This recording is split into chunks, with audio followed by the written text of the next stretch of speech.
मैं अपनी screen present कर रही हूँ। मेरी स्क्रीन दिखाई पड़े आपको तो आप मुझे चैट बॉक्स में मैसेज कर दीजिएगा।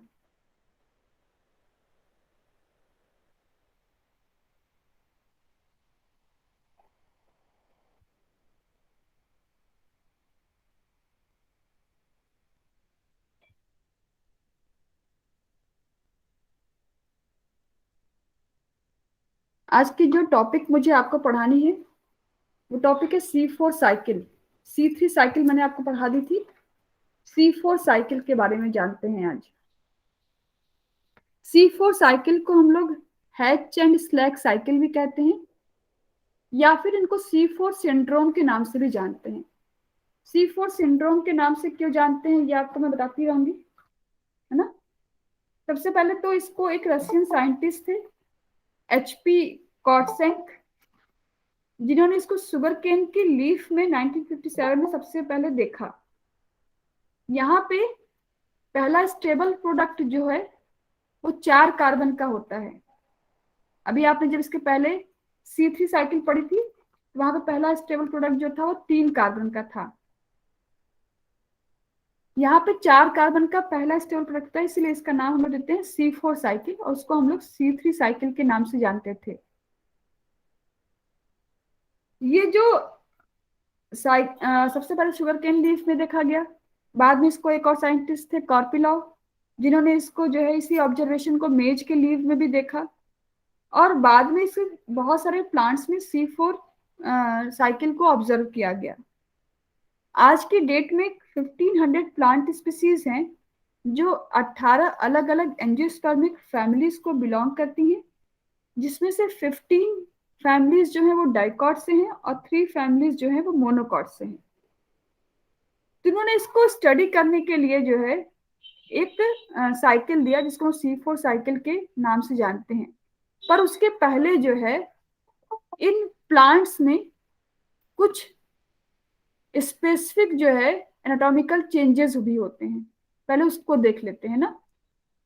इनकी जो लीव्स होती है उस लीफ में स्पेसिफिक एनाटॉमी पाई जाती है, इसको हम लोग कहते हैं क्रैंज लीफ एनाटॉमी। अभी आपको इसको मैं दिखाती हूँ क्रैंज लीफ एनाटॉमी कैसी दिखती है। ये देखिए इस तरीके से, ये एक लीफ का सेक्शन है जिसमें आपको ये जो बाहर दिखाई दे रहे हैं ना, यहाँ पे देखिए ये दिखाई दे रहे हैं, इनको हम लोग बोलते हैं मीजोफिल सेल। और अंदर जो दिखाई पड़े इनको बोलते हैं हम लोग बंडल शीथ सेल। इसमें दोनों में क्लोरोप्लास्ट पाए जा रहे हैं, बंडल शीथ सेल में भी पाए जा रहे हैं और मीजोफिल सेल में भी पाए जाते हैं। इसी कारण से क्लोरोप्लास्ट की संख्या ज्यादा होने के कारण से ये जो लीफ होती है ये लीफ डार्क ग्रीन कलर की दिखाई पड़ती हैं। अब दोनों में ही क्लोरोप्लास्ट पाए जा रहे हैं, पर इस साइकिल को पूरा करने के लिए दोनों को साथ की जरूरत है, बंडल शीथ सेल के क्लोरोप्लास्ट की भी और मेसोफिल सेल के क्लोरोप्लास्ट की भी। क्यों? क्योंकि दोनों के क्लोरोप्लास्ट में कुछ अंतर है। जो मेसोफिल सेल का क्लोरोप्लास्ट है उसमें ग्रेना एंड स्ट्रोमा दोनों रीजन पाए जाते हैं। मैंने आपको स्ट्रक्चर पढ़ाया हुआ है, दोनों तरह के स्ट्रक्चर यहाँ पाए जाते हैं इसके क्लोरोप्लास्ट में। लेकिन जो बंडल शीथ का क्लोरोप्लास्ट है उसके क्लोरोप्लास्ट में सिर्फ स्ट्रोमा रीजन पाया जाता है, ग्रेना रीजन नहीं पाया जाता है। तो बात आती है कि जब मेसोफिल सेल के अंदर में दोनों ग्रेना और स्ट्रोमा दोनों रीजन पाए जा रहे हैं, तो इसको इसकी जरूरत क्यों पड़ती है? यहाँ पे ग्रेना और स्ट्रोमा दोनों रीजन पाए जाते हैं मेसोफिल सेल क्लोरोप्लास्ट में, लेकिन एक एंजाइम रुबिस्को, जिसका नाम आपने पढ़ा था ना, डार्क साइकिल जब चलती थी, तो डार्क साइकिल को पूरा करने के लिए डार्क साइकिल का जो पहला एंजाइम था वही हमको रुबिस्को ही लगता था, वो एंजाइम यहाँ एब्सेंट होता है। लेकिन यहाँ पे बंडल शीथ सेल के क्लोरोप्लास्ट जिसमें सिर्फ स्ट्रोमा रीजन पाया जाता है, उस वहां पर रुबिस्को प्रेजेंट होता है। इस वजह से जो हमारा मेसोफिल सेल का क्लोरोप्लास्ट है वो सिर्फ रिड्यूसिंग पावर बना सकता है, C3 साइकिल को कंप्लीट नहीं कर सकता। और हमारा जो बंडल शीथ सेल क्लोरोप्लास्ट है वो चूंकि ग्रेना रीजन एब्सेंट है, इसीलिए वो रिड्यूसिंग पावर को बना नहीं सकता है, लेकिन रुबिस्को प्रेजेंट है, इसलिए वो डार्क रिएक्शन को पूरा कर सकता है। यानी यहाँ पे लाइट रिएक्शन, यहाँ पे जो है लाइट रिएक्शन होगी और यहाँ पे डार्क रिएक्शन होगी, इसीलिए दोनों हमको साथ साथ चाहिए होते हैं। जहाँ पे दो तरह के क्लोरोप्लास्ट पाए जाए उसको हम डाइमॉर्फिक क्लोरोप्लास्ट कहते हैं, और ये डाइमॉर्फिक क्लोरोप्लास्ट ही क्रेंच एनाटॉमी की खासियत है।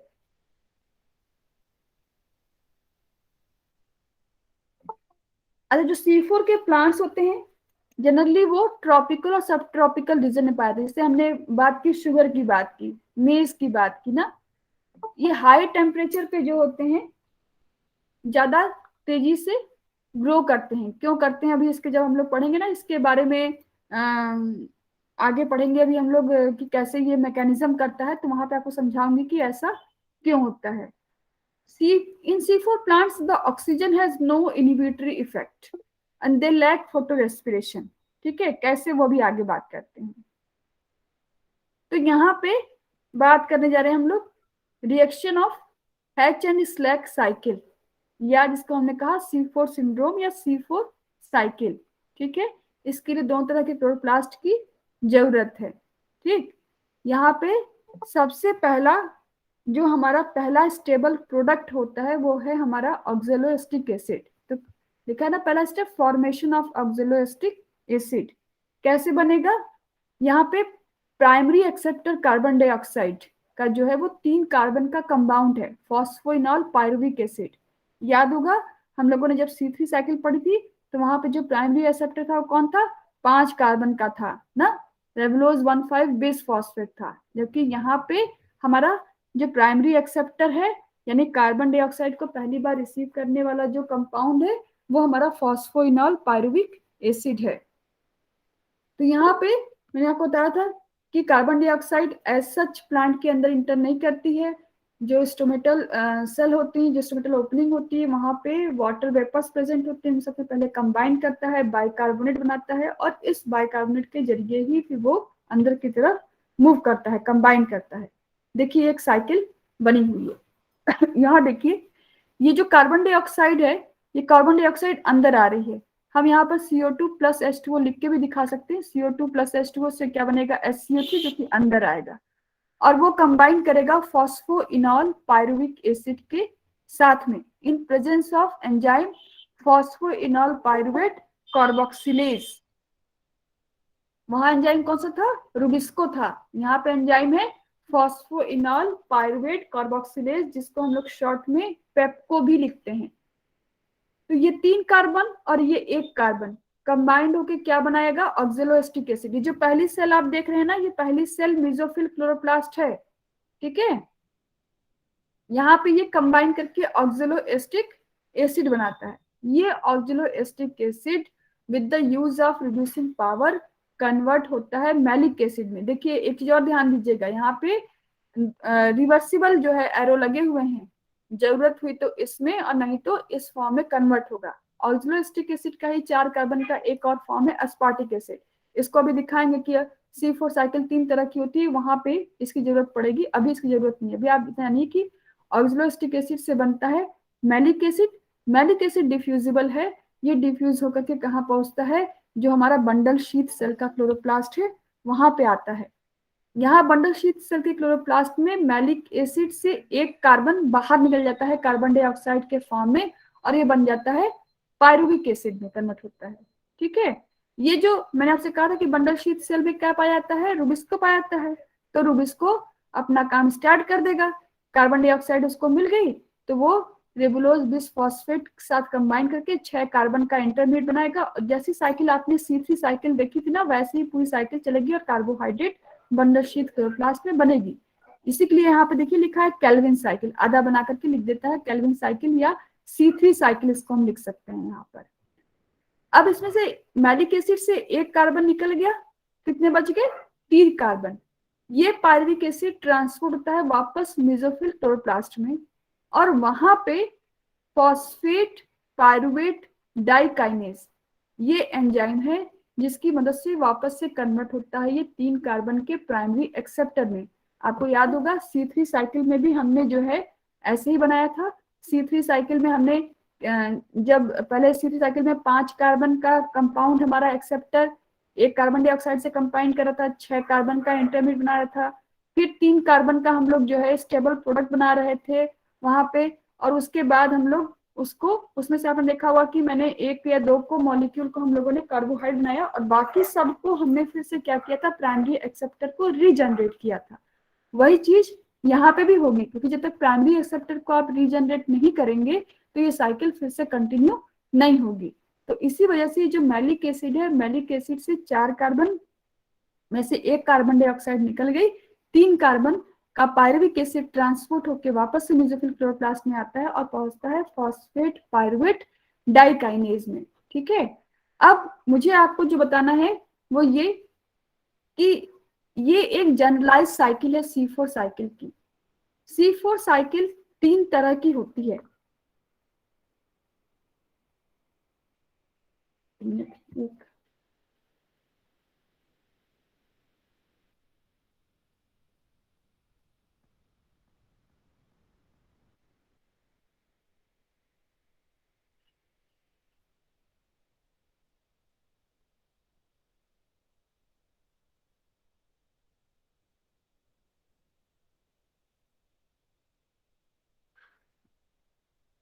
ये देखिए ये जनरलाइज साइकिल है। इसके बाद यहाँ पे देखिए ये जो भी आप एक जनरलाइज साइकिल में देख रहे थे ना, जहां पे कि हम 3 एंजाइम हैं, NADP प्लस मैलिक एंजाइम जिसको हम लोग NADP ME टाइप कहते हैं, दूसरा है NAD प्लस मैलिक एंजाइम यानी NAD प्लस ME एंजाइम, और तीसरा हमारा है PP कार्बोक्सीकाइनेज। जब ये तीनों एंजाइम कहाँ लगते हैं, जब ऑक्जेलो एस्टिक एसिड से हम लोग कन्वर्ट कर रहे थे मैलिक एसिड के अंदर, तब वहां पे ये तीनों एंजाइम एक्ट करते हैं, और उन्हीं के बेसिस पर 3 अलग अलग जगह पे, उन्हीं के बेसिस पे हम लोग 3 तरह के C4 पाथवे भी देख पाते हैं। ये जो पहला NADP ME टाइप लिखा हुआ है, ये वाला जो टाइप है ये मिलता है कौन से प्लांट में, सैक्रम ऑफिसिनेरम। किसका बॉटनिकल नेम है, शुगर केन का, जियामेज, यूफोर्बिया हेटा, ऐसे प्लांट है जहां पर ये C4 साइकिल मिलती है। दूसरा टाइप जो मैंने लिखा है वो साइनोडॉन में मिलता है, NAD plus ME enzyme. Portulaca, आपने अपने बॉटनिकल गार्डन में लगाया है पोर्टुलाका, वहां मिलता है। और तीसरा है आपका PP कार्बोक्सीकाइनेज, जो कि एक घास है पेनिकम मैक्सिमम, जिसके अंदर में ये साइकिल मिलती है। तो अंतर क्या है तीनों साइकिल में, देखते हैं इसको 1 बाय 1। ठीक है। पहली साइकिल लिखा है NADP प्लस ME टाइप। देखिए carbon dioxide in the form of bicarbonate combine कर रही है फॉस्फोइनॉल पायरुवेट के साथ, और 4 कार्बन का ऑक्जेलो एसीटेट या ऑक्जेलो एस्टिक एसिड बना रही है। यहाँ पे ये कन्वर्ट हो रहा है मैलेट में with the help of enzyme NADP plus ME enzyme, यही वाला एंजाइम है ना जो कन्वर्ट कर रहा है इसको मैलेट में। और सिंपली कहाँ दोनों प्रोसेस कहाँ हो रही है, एक मेसोफिल सेल का क्लोरोप्लास्ट है, एक बंडल शीथ सेल का क्लोरोप्लास्ट है। दोनों की दोनों प्रोसेस जो है वो हमारी क्लोरोप्लास्ट में हो रही है, कहीं बाहर नहीं हो रही है। यहाँ मैलेट ने क्या किया, जो आपने साइकिल पढ़ी थी, एक कार्बन डाइऑक्साइड बाहर निकालता है जो चला जाता है C3 साइकिल में, बच जाता है पायरुवेट जो ट्रांसपोर्ट होता है बैक टू मेसोफिल सेल में, और मेसोफिल सेल में पायरुवेट कन्वर्ट होता है फॉस्फोइनॉल पायरुवेट में with the help of enzyme phosphoenol pyruvate PI dikinase. PI का मतलब होता है इनऑर्गेनिक फॉस्फेट। ये टाइप आपने पढ़ा। दूसरा टाइप देखिए यहाँ पे, ये हमारा NAD प्लस मैलिक एंजाइम। इसमें जो प्रोसेस मेसोफिल सेल क्लोरोप्लास्ट में होती है उसको देखिए पहले। फॉस्फोइनॉल पायरुविक एसिड से क्या, फॉस्फोइनॉल पायरुवेट से हम बना रहे हैं कार्बन डाइऑक्साइड को ऐड करके ऑक्सिलोएस्टिक एसिड। इसके बाद यहाँ पे कन्वर्ट होता है ये with the help of enzyme NADME enzyme की मदद से अस्पार्टेट में, ठीक है। और ये अस्पार्टेट जो इस डायग्राम में नहीं बना हुआ है, लेकिन ये अस्पार्टेट डायरेक्टली बंडल शीथ सेल के क्लोरोप्लास्ट में नहीं आता है, ये जाता है पहले माइटोकॉन्ड्रिया के अंदर, जहां पे इस अस्पार्टेट से फिर से ऑक्सलोएस्टिक एसिड बनती है। और इस ऑक्सलो अस्पार्टेट के बनाने के लिए इस ऑक्सलोएस्टेट में हम लोग एक जो होता है अमीनो ग्रुप जोड़ते हैं। वो अमीनो ग्रुप जब वापस से ऑक्सलोएस्टेट बनता है तो यहाँ से बाहर निकल आता है। ऑक्सलोएस्टेट कन्वर्ट होता है मैलेट में, मैलेट से वापस जो होता है, मैलेट से ये वापस एक कार्बन डाइऑक्साइड को बाहर निकालता है और वो कार्बन डाइऑक्साइड आती है बंडल शीथ सेल के क्लोरोप्लास्ट में, जहां पर वो नॉर्मल C3 साइकिल चलती है। और जो पायरुवेट बनता है वो पायरुवेट इस अस्पार्टेट ने जो अमीनो एसिड को बाहर निकाला था उससे कंबाइन करके बनाता है एलेनिन। और ये एलेनिन ट्रांसपोर्ट होता है बैक टू मेसोफिल सेल में, जहां पे ये एलेनिन जो है फिर एक अमीनो एसिड को बाहर निकाल देता है जिससे कि वो ऑक्सलोएस्टिक एसिड के साथ कंबाइंड होकर के आगे की प्रोसेस को चला सके। और ये एलेनिन अगेन कन्वर्ट हो जाता है पायरुवेट में with the release of amino acid. और अमोनिया ग्रुप को बाहर निकालने के बाद इस पायरुवेट को फिर से फॉस्फोइनॉल पायरुवेट में कन्वर्ट करता है with the help of pyruvate PI dikinase enzyme की हेल्प से। तो यहाँ पे इस साइकिल और पहली साइकिल में क्या अंतर था, पहले की साइकिल में मेसोफिल सेल में जो प्रोसेस हुई वो भी क्लोरोप्लास्ट में थी और बंडल शीथ सेल में जो प्रोसेस हुई वो भी क्लोरोप्लास्ट में हुई। लेकिन यहाँ पे ये जो अस्पार्टिक एसिड से ऑक्सलोएस्टिक एसिड का बनना है और ऑक्सलोएस्टिक एसिड से मैलेट का बनना है, ये प्रोसेस इस सेल के माइटोकॉन्ड्रिया में होती है। और उसके बाद माइटोकॉन्ड्रिया से जब यहाँ से कार्बन डाइऑक्साइड निकलता है तब वो फिर क्लोरोप्लास्ट के अंदर जाता है। यानी बंडल शीथ सेल के माइटोकॉन्ड्रिया और क्लोरोप्लास्ट दोनों इन्वॉल्व होते हैं इस प्रोसेस में।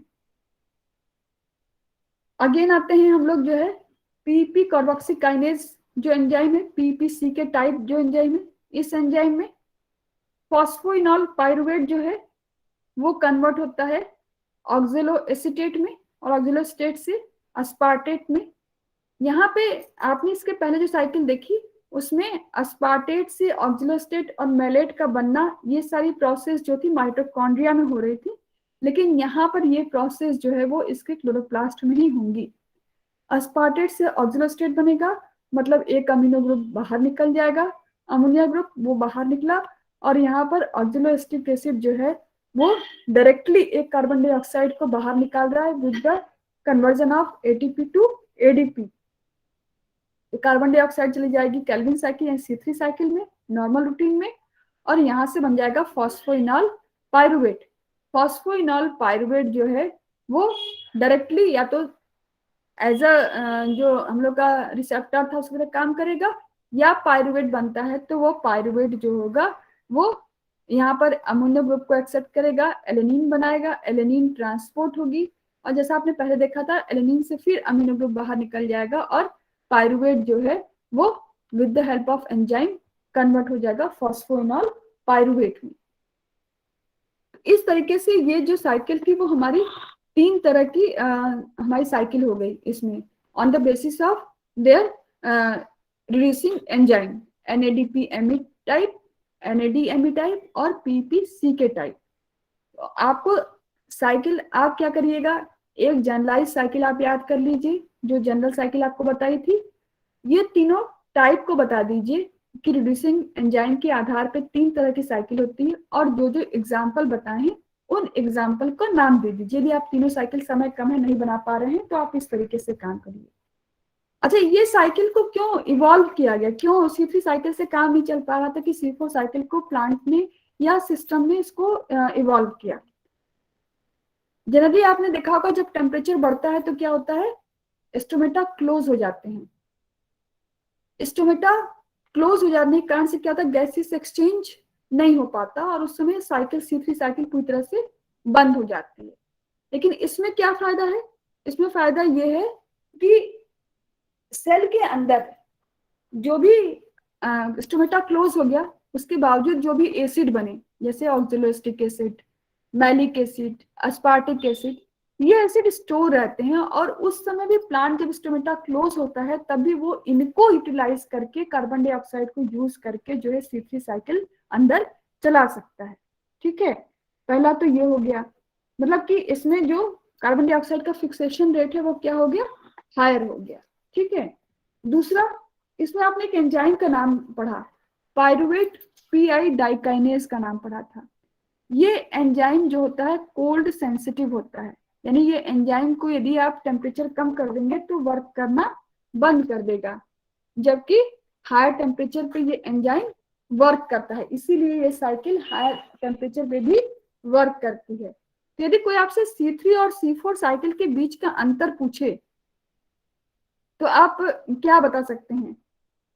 यदि मॉर्फोलॉजी के बेसिस पे देखी जाए तो C3 साइकिल जो मॉर्फोलॉजी के बेसिस पे, ये प्लांट जो होते हैं C3 साइकिल वाले सिर्फ टेम्परेट जोन में C3 साइकिल चलती है, जबकि C4 वर्ग होते हैं टेम्परेट और सब टेम्परेट में भी चलते हैं।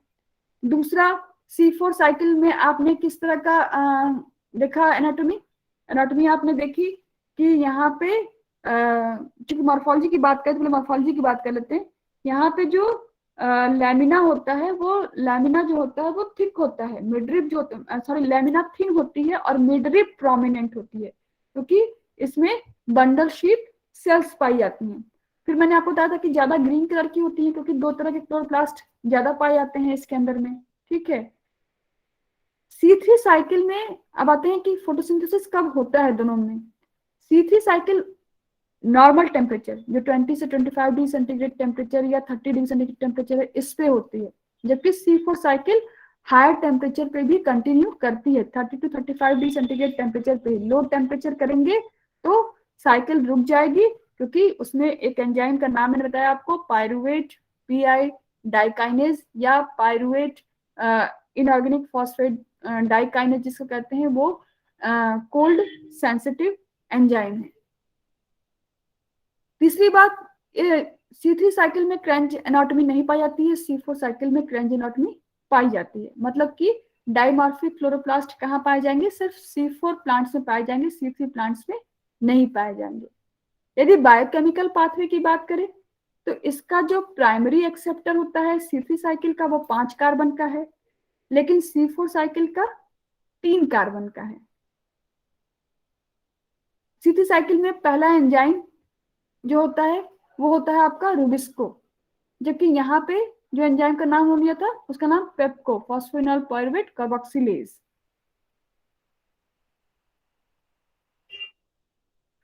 पहला स्टेबल प्रोडक्ट की बात करें तो पहला स्टेबल प्रोडक्ट C3 साइकिल में 3 फॉस्फोग्लिसरिक एसिड होता है, जबकि C4 साइकिल में 4 कार्बन का ऑक्सलोएस्टिक एसिड होता है। ठीक है, तो ये सारे डिफरेंसेस हो गए हमारे जो है C3 और C4 साइकिल में। ओके, आपको मेरी बात समझ में आ गई होगी। C4 साइकिल को एक्सप्लेन करना था मुझे।